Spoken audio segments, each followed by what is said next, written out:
Mounce, BBG, chapter 19, sentence 10, finishing up the chapter. All right, begins with an imperative, which Mounce gives you as listen.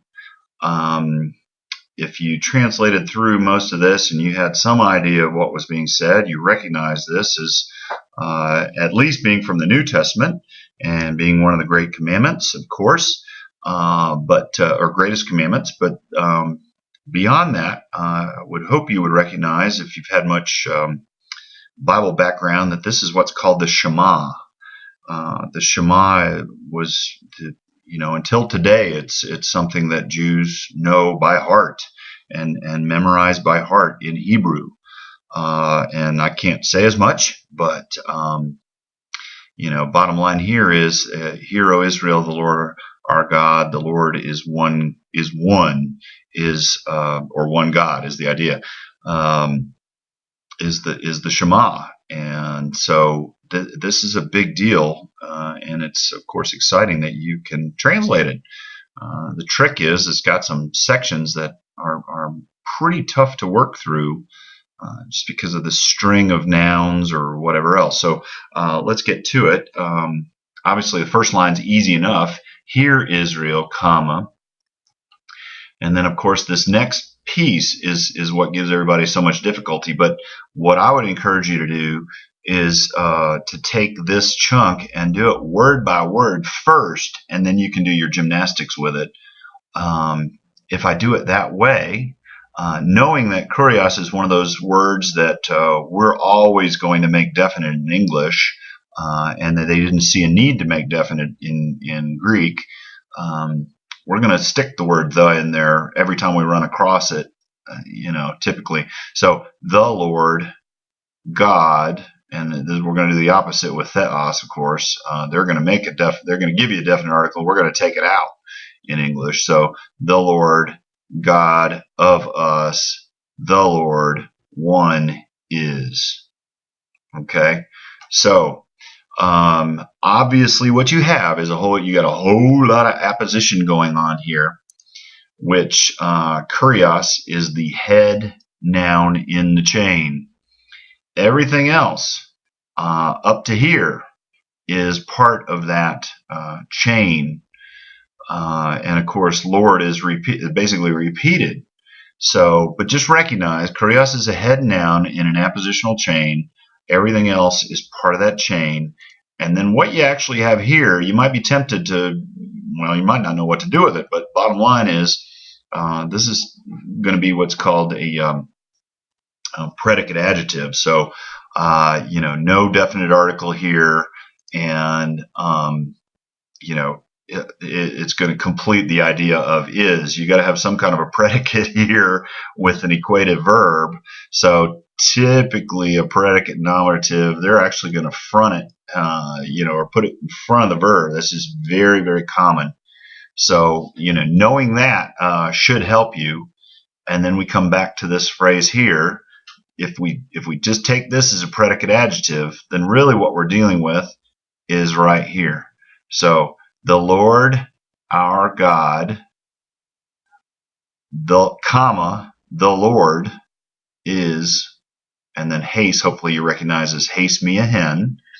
And again, with haste, it's nominative, singular, masculine, and guess what else it lines up with? Everything else that's in this clause, okay? So, but again, as a predicate adjective, because it's going to complete the idea of Estin. And when you see Estin, you ought to be going, okay, where's my predicate?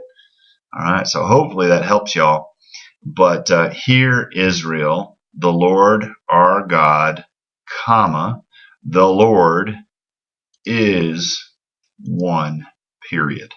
Okay, and then go on with the rest of the sentence, I guess. But I just want you to see this, especially as a predicate adjective, after this entire appositional chain, of which kurios is the head noun.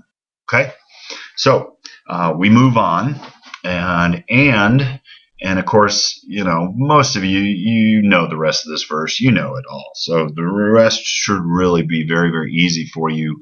I will just point out the fact that with agapeses, you have this second singular here with a sigma thrown in there to tell you that it's the future, but with a second singular. So you will love, right? And again, with Kurion, you're going to say the. So the Lord, your God. Now, before we go further, let me point out one thing. Here, it's Israel. Hear Israel, everybody, hear. The Lord our God, comma, the Lord is one. Everybody in Israel, you need to hear that.